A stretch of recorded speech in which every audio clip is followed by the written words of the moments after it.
चलो बच्चों, the algebraic operation between the is a limit क्या अलाउड है या नहीं है, इस पे अगर हम डिस्कशन करें कि हमें यहाँ पर दो फंक्शन के सम ऑफ द फंक्शन की एक पॉइंट ए पर क्या पूछी गई है, लिमिट वैल्यू पूछी गई है। तो limit extending to a of f of x plus g of x की वैल्यू क्या होगी। तो क्या हम इसको इस तरीके से is a limit over extending to a of f of x plus limit extending to the a of g of x, हम ऐसा डिस्ट्रीब्यूशन लॉ लगा सकते हैं कि नहीं लगा सकते हैं। सवाल ये उठेगा। तो अगर हमें इस सम ऑफ द फंक्शंस की लिमिट वैल्यू निकालनी है, तो अगर हम इसको तभी ऐसा कर सकते हैं, हम हमेशा कर सकते हैं कि केवल एक केस को छोड़ के, कि जब ये लिमिट वैल्यू यहाँ पर आपकी इंफिनिटी आ जाए और ये लिमिट वैल्यू आपकी यहाँ पर माइनस इंफिनिटी इंडिपेंडेंटली आ जाए या इसका उल्टा हो जाए, तो उस केस में आप ऐसा नहीं कर सकते कि आप इसकी इंफिनिटी और माइनस इंफिनिटी को आप ऐड करके या सब्ट्रैक्ट करके उसका आंसर 0 नहीं लिख सकते, क्योंकि ये इंफिनिटी और ये इंफिनिटी सेम इंफिनिटी है, तब तो डिफरेंस 0 हो जाएगा। अदरवाइज ये सीधे आप 0 नहीं लिख सकते। मीन्स अगर ये लिमिट ऑपरेशन अलग अलग करने पर ये एक इनडिटरमाइंड फॉर्म की वैल्यूज को दे रहा है, जिसको डायरेक्टली अपन एज अ सब्ट्रैक्ट नहीं कर सकते, इसलिए उस केस में इसको इस तरीके से अलग अलग करना अलाउड नहीं होगा। बाकी के केस में आप इसको हमेशा, जैसे इसकी वैल्यू 3 आ रही है, इसकी इंडिपेंडेंटली 5 आ रही है, तो 3 + 5 यानी कि सम ऑफ द फंक्शन की ए पर लिमिट वैल्यू आपकी सिंपली 8 हो जाएगी। आपने कहा कि इसकी वैल्यू आपको -2 आ रही है, इसकी इंफिनिटी आ रही है, तो -2 और इंफिनिटी का एडिशन इंफिनिटी हो जाएगा। सिंपल आप कह सकते हो, केवल एक केस में ये इक्वलिटी एप्लीकेबल नहीं है, जब ये इंफिनिटी और ये माइनस इंफिनिटी हो, और यानी कि एक केस कहने का मतलब ये फॉर्मेट एक इनडिटरमाइंड फॉर्म में आए, तब हम ऐसा रखना अलाउड नहीं कर सकते हैं। क्लियर सभी को ये बात। सिमिलरली अगर डिफरेंस ऑफ द फंक्शन लिखा हुआ है और उस डिफरेंस ऑफ द फंक्शन की अगर हम एक्सटेंडिंग टू द ए पर लिमिट वैल्यू कैलकुलेट कर रहे हैं, तो ये लिमिट वैल्यू हम अलग अलग डिस्ट्रीब्यूट करके इस तरीके से जरूर कैलकुलेट कर सकते हैं कि इस ग्रुप की, इस फंक्शन की अलग लिमिट निकाल लें और इस फंक्शन की अलग लिमिट लगाकर सुपर इम्पोज कर दे, ये जरूर हमें अलाउड होगा। लेकिन ऐसा करना कब अलाउड नहीं होगा, जब ये आपको इंफिनिटी दे दे और इसकी लिमिट वैल्यू आपको यहाँ पर इंफिनिटी आ जाए, तो बीच में ये माइनस आपको इंफिनिटी माइनस इंफिनिटी का क्या बना देगा, इनडिटरमाइंड फॉर्म बना देगा। बच्चे ये बात क्लियर हो रही है सभी को। यहाँ पे जब इसकी वैल्यू आपके पास माइनस का इंफिनिटी आए और इसकी वैल्यू आपके पास माइनस का इंफिनिटी आए, तब आप मेरे से बोल सकते हो कि लिमिट वैल्यू आपकी यहाँ पर इज द इनडिटरमाइंड फॉर्म में है, तो हम ऐसा अलग अलग लिमिट अलग अलग अप्लाई नहीं कर सकते। तो उस केस में हम इस पूरे ग्रुप की एक साथ लिमिट वैल्यू निकालेंगे, हम इस तरीके से डिस्ट्रीब्यूशन नहीं कर सकते। कुल मिला के अगर आपके पास इस तरीके से प्रोडक्ट ऑफ द फंक्शन है, limit extending to the a over f of x multiplied by g over x अगर लिखा हुआ है, एक्सटेंडिंग टू द ए है, अगर f of x multiplied by g of x, इस प्रोडक्ट ऑफ द फंक्शन की अगर हमें एक्सटेंडिंग टू द ए पर क्या कैलकुलेट करना है, लिमिट वैल्यू कैलकुलेट करना है, तो हम इसकी एफ ऑफ एक्स की limit value extending to the a पर एफ ऑफ एक्स की limit value multiplied by limit extending to the a पर जी ऑफ एक्स की लिमिट वैल्यू, इस तरीके से जरूर अलग अलग कर सकते हैं, एक्सेप्ट एक केस में जब आपके पास ये लिमिटिंग वैल्यू 0 आ रही हो और ये इंफिनिटी आ रही हो और ये इंफिनिटी आ रही हो या ये 0 आ रही हो, तो उस केस को छोड़ दिया जाए, तो इस प्रोडक्ट ऑफ द फंक्शंस के लिए हम लोग इस तरीके से limit extending to a f of x into g of x जरूर अलग अलग कर सकते हैं। सिमिलरली अगर हमें limit over extending to the a of एक रेशियो ऑफ द फंक्शन की लिमिट वैल्यू चाहिए, जिसमें हमने fx की लिमिट वैल्यू इस तरीके से limit extending to the a over f of x divided by the limit over extending to the a of g of x। इस तरीके से हम इस रेशियो की लिमिट वैल्यू अलग अलग जरूर कर सकते हैं, एक्सेप्ट कब नहीं कर सकते। अब आपको फील होना चाहिए कि ऐसा कब नहीं कर सकते, जब ये आपका 0/0 इसकी लिमिट वैल्यू आपकी 0 आ रही हो, इसकी लिमिट वैल्यू 0 आ रही हो, तो 0/0 का इंडिटरमाइंड फॉर्म बना रहा हो, या आपका इंफिनिटी का इंडिटरमाइंड फॉर्म बना रहा है, तो हम इस लिमिट वर्ड को इस the ratio of the function में इस द सुपर इम्पोज, मतलब अलग अलग रेशियो की अलग अलग फंक्शन की लिमिट वैल्यू निकालकर इस तरीके से इंडिपेंडेंटली डिवाइड नहीं कर सकते। बाकी अगर ये इनडिटरमाइंड फॉर्म नहीं बना रही है लिमिटिंग वैल्यूज फाइनली, तो हम आराम से ये काम कर सकते हैं। उसी तरीके से अगर आपके पास इस वेरिएबल की पावर वेरिएबल फंक्शन है, आपके पास वेरिएबल की पावर वेरिएबल फंक्शन है बच्चे, मेरा कहना है कि आपको f ओवर x की पावर g ओवर x, दोनों x वेरिएबल के फंक्शन है, और एक्सटेंडिंग टू द a पर अगर आपको इसकी क्या चाहिए, सिंपली यहाँ पर लिमिट वैल्यू कैलकुलेट करनी है। तो limit extending to the a f of x की whole power g of x को हम इस तरीके से the limit extending to the a of f of x की whole power the limit extending to the a of g over x ऐसा लिख सकते हैं। और अगर हम ऐसा लिखते हैं तो इसकी जो भी लिमिटिंग आएगी और इसकी जो भी लिमिटिंग आएगी उसमें simple power exponential properties apply हो जाएगी। लेकिन ये बात तय हो गई है कि ऐसा कब कब नहीं कर सकते, जब हमें इनडिटरमाइंड फॉर्म आ जाए, यानी कि कहने का मतलब ये आपकी लिमिट वैल्यू 1 आ जाए, limit value not exact value infinity आ जाए, ये आपकी लिमिट वैल्यू 0 प्लस आ जाए और ये लिमिट वैल्यू 0 आ जाए, तो भी आप ऐसा नहीं कर सकते, या आपके पास ये इंफिनिटी आ जाए और ये 0 आ जाए, तब इस केस में आप इसको इस तरीके से अंदर ले जाकर इंडिपेंडेंटली लिमिट वैल्यू अप्लाई नहीं कर सकते। अदरवाइज आप ऐसा हमेशा कर सकते हो,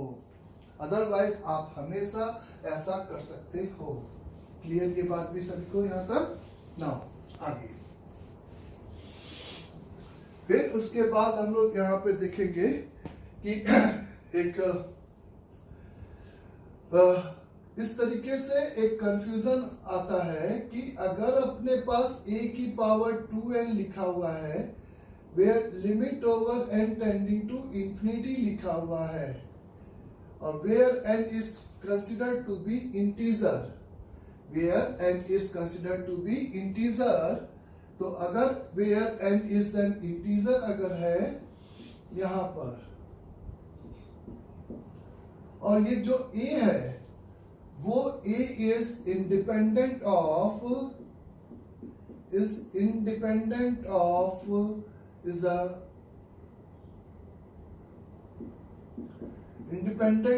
किसके है, n वेरिएबल के है।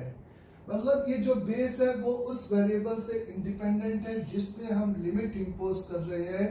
n टेंडिंग टू इंफिनिटी, और n एक मेरा क्या है, इंटीजर को यहाँ पे रिप्रेजेंट अगर कर रहा है, तो हम लोग यहाँ पर इस एक्सपोनेंशियल फंक्शन नहीं बोलेंगे क्योंकि ये वेरिएबल है n, लेकिन ये n पे डिपेंड नहीं कर रहा है, ये आपका बिहेव एज अ कांस्टेंट जब हम लिमिट n पर अप्लाई कर रहे हैं। तो यहाँ पर एक कॉन्सेप्ट होता है कि मॉड a अगर इस बेस की वैल्यू 1 से बड़ी है, चाहे वो 1.001 हो गई,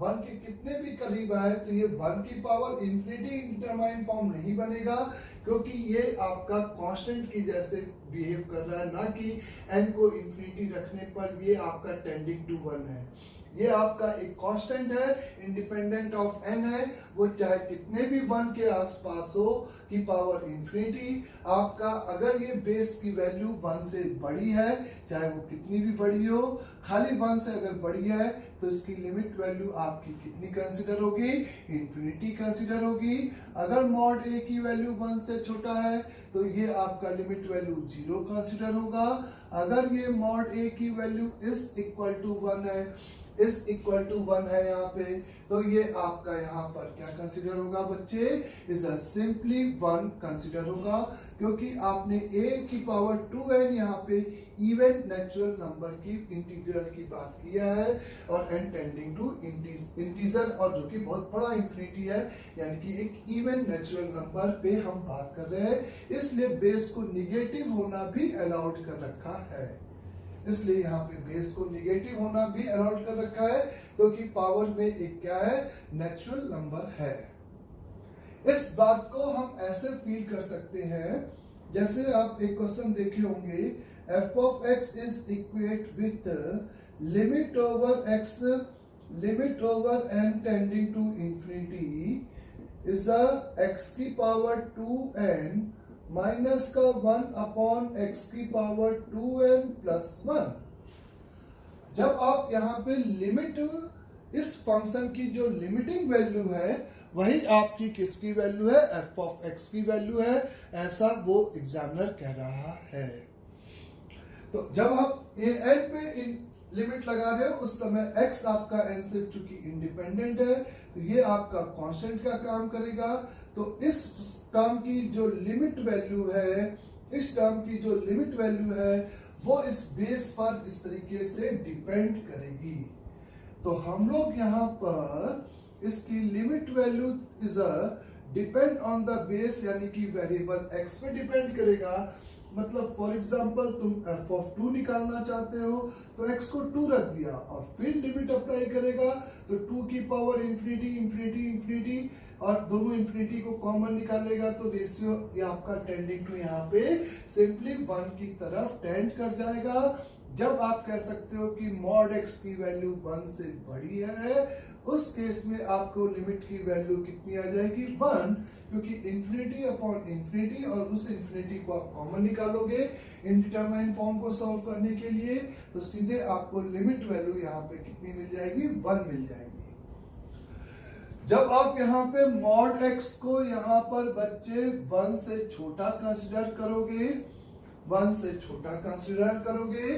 तो उस केस में ये आपका पावर इंफिनिटी, आपका ये यहाँ पे लिमिट वैल्यू 0 हो जाएगी, और इसकी लिमिट वैल्यू 0, यानी कि इस पूरे रेशियो की लिमिट वैल्यू आपकी सिंपली यहाँ पे कितनी हो जाएगी? माइनस का 1। और जब आपका mod x is equal to 1 होगा,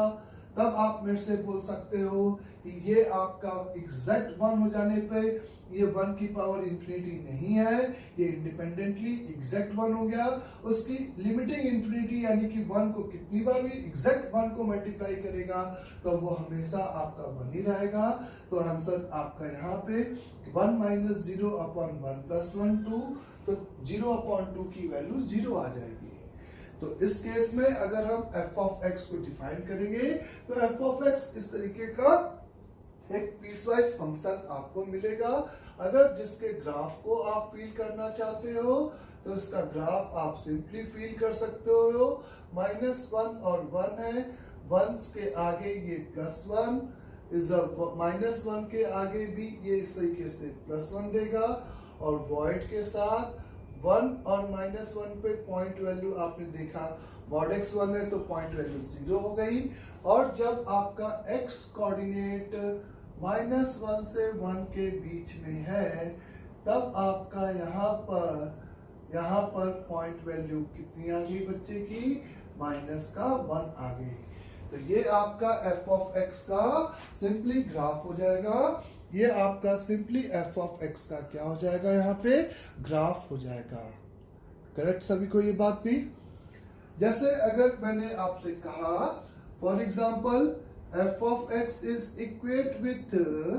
is a limit over n tending to infinity, limit over n tending to infinity is a simply यहाँ पे साइन एक्स की होल पावर 2n। तो limit n tending to infinity, symbol n जो है वो एक integer को यहाँ पे रिप्रेजेंट कर रहा है और पावर 2n यानी कि बेस आपका नेगेटिव होना भी अलाउड है। तो साइन एक्स की पावर 2n अगर हम यहाँ पे काउंट करेंगे तो यहाँ पे फिर से आप कहोगे कि ये लिमिट वैल्यू बेस पे डिपेंड करेगी। जब ये बेस 1 से बड़ा, जो कि अलाउड ही नहीं है, तो यहाँ पे केवल 2 पीसवाइज फंक्शन बनेंगे। जब आप कहोगे कि मॉड साइन एक्स की वैल्यू आपकी 1 के बराबर है, मॉड साइन एक्स की वैल्यू जब आपकी एग्जैक्ट 1 के बराबर है, तो ये 1 एग्जैक्ट 1 की पावर इंफिनिटी आपका 1 हो जाएगा। जब आपका मॉड साइन एक्स की वैल्यू आपकी नॉट इक्वल टू 1 है, तो ऑब्वियस है उस केस में ये 1 से छोटा ही होगा, और 1 से छोटा होगा तो इसकी लिमिट वैल्यू आपको सिंपली यहाँ पे कितनी मिल जाएगी, 0। तो इसका मतलब यहाँ पे आप कह सकते हो मॉड साइन एक्स की वैल्यू 1 यानी कि ऑड पाई बाई 2, एक्स बराबर ऑड पाई बाई 2 पे फंक्शन की आउटपुट वैल्यू 1 होगी।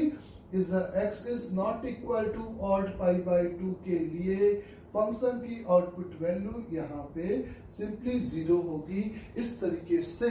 ये फंक्शन आपको यहाँ पर डिस्क्राइब होगा, ये फंक्शन आपको यहाँ पर बच्चे सिंपली डिस्क्राइब होगा। क्लियर सभी को? इज द लिमिट ओवर, अगर f of x is equate with अगर अपर से कहा जाए the limit over n tending to infinity the x की power 2n plus 1 minus over is x square divided by x की power 2n is a plus का 1, ये आपको मैंने दे रखा है। तो यहां पर आप मेरे से बोल सकते हो कि ये आपका 1 दे रखा है। आप यहां पे बोल सकते हो कि x की पावर 2n प्लस 1 को तुमने x की पावर 2n इंटू एक्स लिख लिया, और x की power 2n into x minus 1 upon x की पावर 2n प्लस 1, ऐसा कुछ आपको देखने को मिला। फिर से आप इस टर्म की लिमिट वैल्यू फिर से वही लिखोगे, limit over n tending to infinity लिखा हुआ था, तो आप यहाँ पे मेरे को लिखोगे कि अगर n की वैल्यू मॉड x की वैल्यू 1 से बड़ी है तो आप इसको कॉमन निकालोगे, तो ये आपका कांस्टेंट की जैसे बिहेव करेगा, तो आप इसको कॉमन निकालोगे, ये मर जाएगा, आपके पास फंक्शन की वैल्यू x आ जाएगी। जब मॉड x की वैल्यू 1 से छोटी है तो ये यहीं पे 0 हो जाएगा, तो फंक्शन की वैल्यू आपके पास सीधे -1 आ जाएगी।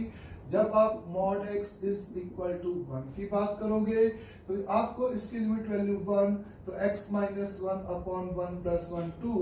Means x minus 1 divided by 2, ये आपको f ऑफ x इस तरीके से मिलेगा। तो f ऑफ x यानी कि आपको लिखना था, और इस पीसवाइज फंक्शन के जब भी ग्राफ की बात है तो हम आराम से इसके ग्राफ को यहाँ पे प्लॉट कर सकते हैं। हम आराम से इसके ग्राफ को यहाँ पे क्या कर सकते हैं बच्चों, प्लॉट कर सकते हो। क्लियर ये स्टेटमेंट सभी को कि जब हम n पे लिमिट लगा रहे हैं तो x is behave as a constant. चाहे आप ये कंफ्यूज नहीं होना है कि ये 1 के आसपास होगा तो ये 1 की पावर इंफिनिटी बनेगा, ऐसा नहीं होगा। अंडरस्टैंड? सिमिलरली अगर उसी तरीके से हमसे ये कहा जाता है कि लिमिट एक्सटेंडिंग टू अगर इंफिनिटी आपका f ऑफ x सपोज आपके पास इंफिनिटी आ रहा है, तो आप में को is a limit, let assume की एक फंक्शन है f ऑफ x जिसकी इंफिनिटी पर या किसी भी पॉइंट a पर, नॉट इंफिनिटी पर, किसी भी point x tending to a पर उसकी लिमिट वैल्यू आपको इंफिनिटी आ रही है, और limit over extending to the a आपको यहाँ पे c multiplied by f of x, जहां पे where c is independent of variable x is c आपका ax वेरिएबल से इंडिपेंडेंट है, तो आप मेरे से कह सकते हो कि इसकी जो c into f of x की लिमिट है, तो c behave as a constant. जब हम x पे लिमिट अप्लाई कर रहे हैं उस समय बाकी के सारे वेरिएबल आपके किस तरह के फील होंगे, आपको एज अ कांस्टेंट फील होगा, as a simply constant feel होगा। तो अगर एक्सटेंडिंग टू a पर हम इस c multiplied by f of x की लिमिट की बात करें यहाँ पे, तो आप कहोगे कि इंफिनिटी इंटू समथिंग कांस्टेंट, तो आपका इंफिनिटी हो जाना चाहिए। तो यहां पर मैं आपसे ये कहूंगा कि इफ c की वैल्यू पॉजिटिव होगी, कोई भी पॉजिटिव नंबर चाहे वो जीरो के कितने भी पास हो, तो आप ये मत सोचना कि ये जीरो इंटू इंफिनिटी का इंडिटरमाइंड फॉर्म बनेगा। ऐसा इसलिए मैं बोल रहा हूं क्योंकि हम ये इंफिनिटी x को जब हम a के पास ले जा रहे हैं तो वो इसकी वैल्यूज को कंट्रोल कर रहा है, ना कि इसकी वैल्यू को। ये आपका फिक्स एकदम 0.00 जितने भी जीरो लगाना है वो आपने पर्टिकुलरली वहां पे फिक्स कर दिया है। c ग्रेटर देन 0 के केस में ये आपका पॉजिटिव इंटू इंफिनिटी, इसकी लिमिट वैल्यू आपको सिंपली इंफिनिटी आएगी। इफ अगर c की वैल्यू आपको निगेटिव दे दी जाए, c की वैल्यू आपको निगेटिव दे दिया जाए, तो आप कहोगे कि ये निगेटिव इंटू इंफिनिटी का मल्टीप्लीकेशन यहाँ पे माइनस का इंफिनिटी हो जाएगा। अगर आपको यहाँ पे c की वैल्यू एग्जैक्ट जीरो दे दी जाए, तो एग्जैक्ट जीरो यानी कि वो इंडिपेंडेंट हो गया आपका x वेरिएबल से, तो यहाँ पर इसकी वैल्यू आपके पास कितनी आ जाएगी, एग्जैक्ट जीरो आ जाएगी, क्योंकि ये x कोऑर्डिनेट इसको कंट्रोल कर रहा है, ना कि c वेरिएबल को यहाँ पर कंट्रोल कर रहा है। जैसे आपको एक क्वेश्चन मैंने लिखा, f of x is equal to the limit over t tending to the zero simply tan inverse over x divided by t square. The limit over t tending to the zero is the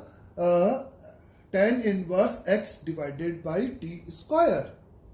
तो आप यहां पर मेरे से बोलोगे कि tan inverse x divided by t square में जब मैं t को कंसिडर करूंगा एज अ लिमिट, तो x मेरा बिहेव करेगा एज अ सिंपली कांस्टेंट, और वो कांस्टेंट के लिए हम लोग यहाँ पर देख सकते हैं कि जब मैं t को जीरो के नेबरहुड पे मूव कराऊंगा तो 1/t² बोथ नेबरहुड पर आपका इंफिनिटी की ओर अप्रोच करेगा। 1/0 आपका जीरो के दोनों नेबरहुड पर इंफिनिटी की ओर अप्रोच करेगा, और इंफिनिटी यानी कि x इंटू इंफिनिटी, यहाँ पे आपका t पे लिमिट है इसलिए x behave as a constant, तो इसकी वैल्यू भी एक पीसवाइज फंक्शन के जैसे होगी। आप कहोगे कि when ever x will be positive,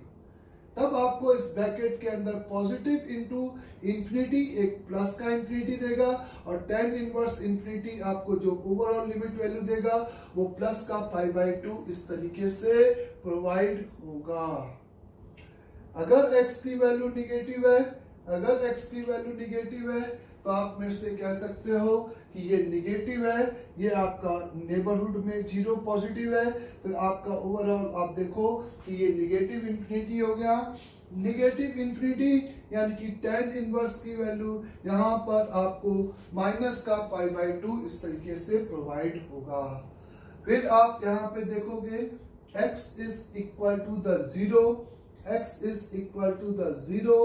पे आप कहोगे कि ये ऊपर एग्जैक्ट जीरो हो गया। जीरो इंटू ये लिमिटिंग इंफिनिटी आपका इनडिटरमाइंड नहीं है, ये आपका एग्जैक्ट जीरो हो गया, और इसकी पॉइंट वैल्यू आपको यहाँ पर सिंपली जीरो मिल जाएगी। और अगर आपको इसका ग्राफ प्लॉट करना है तो अब आप आसानी से इसके ग्राफ को XY प्लेन में फील कर सकते हो। अब आप इसके ग्राफ को XY प्लेन में बहुत आसानी से यहाँ पर फील कर सकते हो कि इसका ग्राफ यहाँ पर कैसा होगा। क्लियर ये स्टेटमेंट सभी को? तो ये एक पोर्शन होता है जिसमें हमें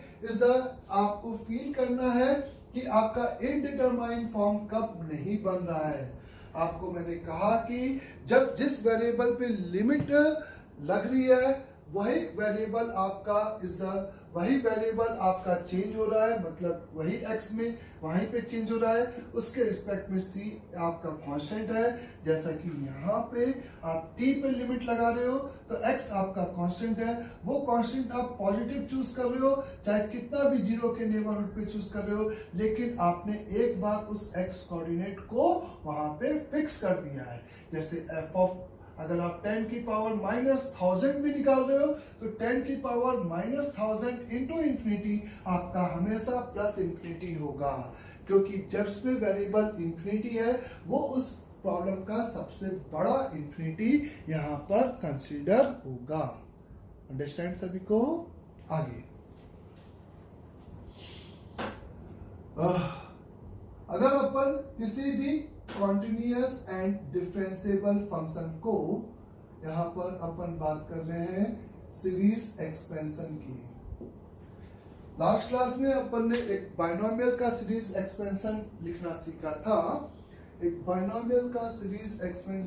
सीखा था, अब यहां पर अपन बात कर रहे हैं simply is a series expansion of any fx की।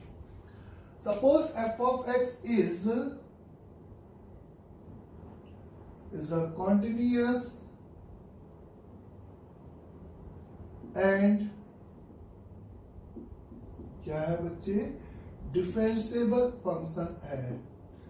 अगर f of x एक सिंपली कॉन्टिन्यूअस और डिफरेंशिएबल, आप ज्यादा उसमें दिमाग नहीं लगाएंगे, आपके जो बेसिक फंक्शन है वो आपके कॉन्टिन्यूअस और डिफरेंशिएबल है, sin x है, cos x है, tan x -π/2 से π/2 के लिए इस तरीके के ये जो फंक्शंस हैं वो आपके सिंपली यहाँ पे कॉन्टिन्यूअस एंड डिफरेंशिएबल फंक्शंस हैं। तो अगर f of x आपका कॉन्टिन्यूअस एंड डिफरेंशिएबल फंक्शन है, f of x आपका कॉन्टिन्यूअस एंड डिफरेंशिएबल फंक्शन है, तब हम लोग यहाँ पर बात करें तो उस fx को हम यहाँ पर can be written as a infinite degree of polynomial के फॉर्म में उस फंक्शन f of x को क्या कर सकते हैं, सिंपली एक्सप्रेस कर सकते हैं। तो उसका तरीका यही होता है। तो सीरीज एक्सपेंशन में बेसिकली एक कॉन्टिन्यूअस एंड डिफरेंशिएबल फंक्शन को हम उसके आइडेंटिकली इनफाइनाइट डिग्री के पॉलिनोमियल में क्या कर रहे हैं, एक्सप्रेस कर रहे हैं। तो किसी भी फंक्शन को अगर मैं एज्यूम कर लूं कि उन पॉइंट से जाने वाला एक इनफाइनाइट डिग्री का पॉलिनोमियल है, वो a0 into a1x plus a2 into x square plus a3 into x का क्यूब, इस तरीके से एक इनफाइनाइट डिग्री का पॉलिनोमियल अगर ये है तो यहाँ पर उसके कोफिशिएंट मैंने एज्यूम कर लिया क्या है, a0, a1, a2 and a3 and so on. तो आप इस f of x के लिए मेरे से बोल सकते हो a0 की वैल्यू सीधे ये अगर इसके आइडेंटिटी के इक्विवेलेंट है तो आप a0 की वैल्यू निकालने के लिए x को 0 पुट कर दोगे तो a0 की वैल्यू सिंपल आपकी f of 0 हो जाएगी बच्चे। अगर आपको x का कोफिशिएंट a1 की बात करना है तो a1 का अगर देखा जाए तो आप पहली बार डिफरेंशिएट करके उसमें x को 0 रखोगे तो आपके पास यहाँ पर ये f' 0 आ जाएगा। सभी को समझ आ रहा है? देखो कैसे आपने दोनों तरफ इस आइडेंटिटी को डिफरेंशिएट कर दिया तो ये a1 plus a2 into 2x आएगा plus a3 into the 3x square आएगा plus a4 into the 4x cube, ऐसे करके ये इनफाइनाइट डिग्री का पॉलिनोमियल आएगा जो कि ऑल x के लिए फिर से ट्रू होगा उस डोमेन के ऑल x के लिए। तो a1 की वैल्यू यहाँ पर f'(a0) हो जाएगी। फिर आपने a2 चाहिए तो एक बार फिर से डिफरेंशिएट करोगे बच्चे तो f'(x) इज इक्वल द, ये खत्म हो जाएगा 2x plus a3 into 3 multiplied by 2 into x, is the plus a4 into 4 multiplied by 3 into x square and so on. a2 की वैल्यू के लिए x को 0 पुट करोगे तो f double dash 0 divided by 2 यानी कि 1 into 2, तो उसको आप लिख सकते हो फैक्टोरियल 2। सिमिलरली अगर आपको a3 चाहिए बच्चे तो आपने फिर से इसको डिफरेंशिएट किया, f triple dash x is equate with आपका ये 2a2 था, मेरे ख्याल से गलत हो गया। हाँ, अब नाउ ये x यहाँ पे खत्म हो गया था, आप सही है। f ट्रिपल डैश x में इसका डेरिवेटिव खत्म हो जाएगा, आपको a3 into 3 into 2 into 1, x का 1 हो गया, प्लस a4 के साथ 4 इंटू 3 इंटू 2 इंटू x आएगा। यहाँ पे जब आप इसमें x को 0 रखोगे तो आगे के टर्म आपके खत्म हो जाएंगे, तो a3 की वैल्यू आपको क्या मिल जाएगी, is f triple dash 0 divided by factorial 3 and so on. इसी तरीके से आपको किसी भी x की पावर n का वहां पर क्या मिल जाएगा, कोफिशिएंट आपको यहाँ पे मिल जाएगा। मीन्स मैं किसी भी कॉन्टिन्यूअस एंड डिफरेंशिएबल फंक्शन को उसके इनफाइनाइट डिग्री ऑफ पॉलिनोमियल में एक्सप्रेस कर सकता हूं, क्योंकि डिफरेंशिएबल इसलिए क्योंकि डिफरेंशिएट करके ही हम लोग यहाँ पे निकाल रहे हैं चीजें, तो डेरिवेटिव अलाउड होना चाहिए। f of 0 plus f dash 0 upon factorial 1 symmetricity के लिए into x plus f double dash 0 into x square upon factorial 2 plus f triple dash 0 upon factorial 3 into x cube and so on. इस तरीके से आपका कोई भी fx इस form में लिखा जा सकता है। f ऑफ x को हम इस तरीके से यहाँ पर सिंपली एक्सप्रेस कर सकते हैं। क्लियर सभी को ये statement, f of x f of 0 plus f dash 0, इस तरीके की बात हम यहाँ पे कर सकते हैं।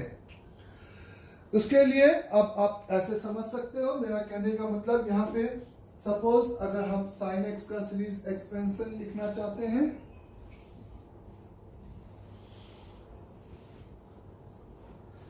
sin x, तो f ऑफ x इस आपका sin x हो गया सिंपली। आप इसको f ऑफ 0, इसकी 0 पे वैल्यू 0, कांस्टेंट टर्म इसका 0 आएगा। f डैश 0 यानी कि इसको पहली बार डिफरेंशिएट करेंगे, f of x rough work में आपका sin x है। अलग बात है, आपको याद भी होना चाहिए सीधे सीधे f डैश x आपने डिफरेंशिएट किया तो cos x आया, उसमें 0 पुट करोगे तो cos 0 की वैल्यू 1, तो 1 यानी कि आप